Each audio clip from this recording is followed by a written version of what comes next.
But listen, we'll move on to our next article. This is a bit of Star Wars news, and it's a Star Wars movie, a new movie that is happening with Sleight director and Luke Cage writer now, John.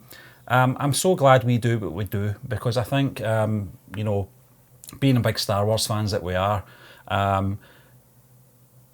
you could get lost in what is happening with Star Wars at the minute if you're not got your finger on the pulse, like us guys. You know, we've always got our fingers on the pulse. But yeah, this is one of these things. You know, we've got the you know, Rian Johnson thing apparently still in the mix, although we've not heard anything for about 6 months from Rian Johnson. He's flip-flopping back and forth. He seems to be wanting to avoid the questions of where he is with that. Kevin Feige obviously is working on something as well, apparently.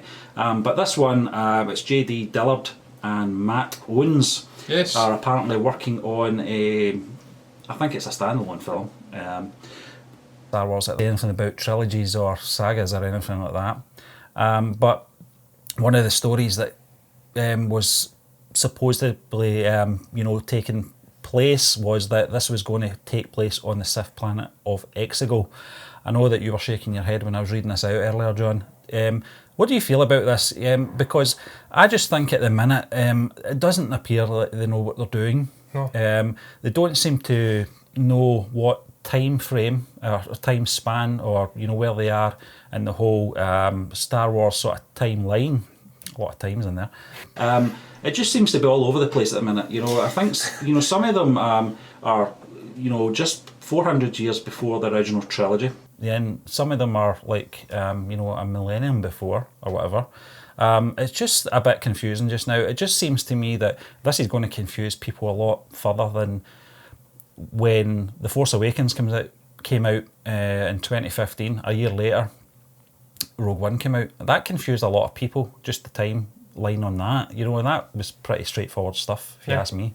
Stephen, I think we were speaking about it before we came on, obviously. I'm happy about this news that they're potentially bringing this chap on. He actually had a cameo in The Rise of Skywalker. He was one of the stormtroopers, I believe, who confronted, I think it was Rey, Finn and Poe when they were going on to also the Star Destroyer to try and save Chewie, and then she goes off and has that force feedback, force FaceTime fight on the snowy planet and on the ship at the one time. So he's already had a little foray into the world of Star Wars. He's also a big fan of it.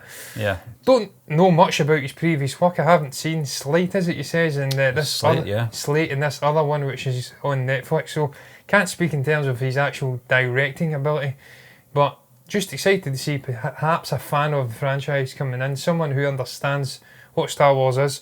Although Ryan came out and says he was a fan of Star Wars, so by no means does that mean you're getting a good Star Wars movie, even though they are a fan of the franchise. Just speaking about Rian Johnson, you're right, Stephen, he seems to be shying away from it. He's flip-flopped all over the place, not flopped.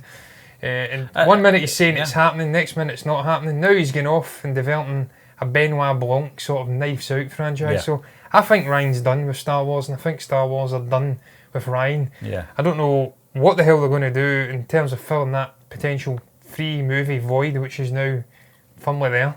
We know we're getting a Kevin Feige movie. We know we're getting perhaps a Knights of the Old Republic movie, developed by, I think, one of James Cameron's cohorts. I think she worked on the Avatar script. So obviously in hiatus at the moment. So we're going to see little things drip feeding out, because you have to start going into pre-production at some point and just getting some form of plan together.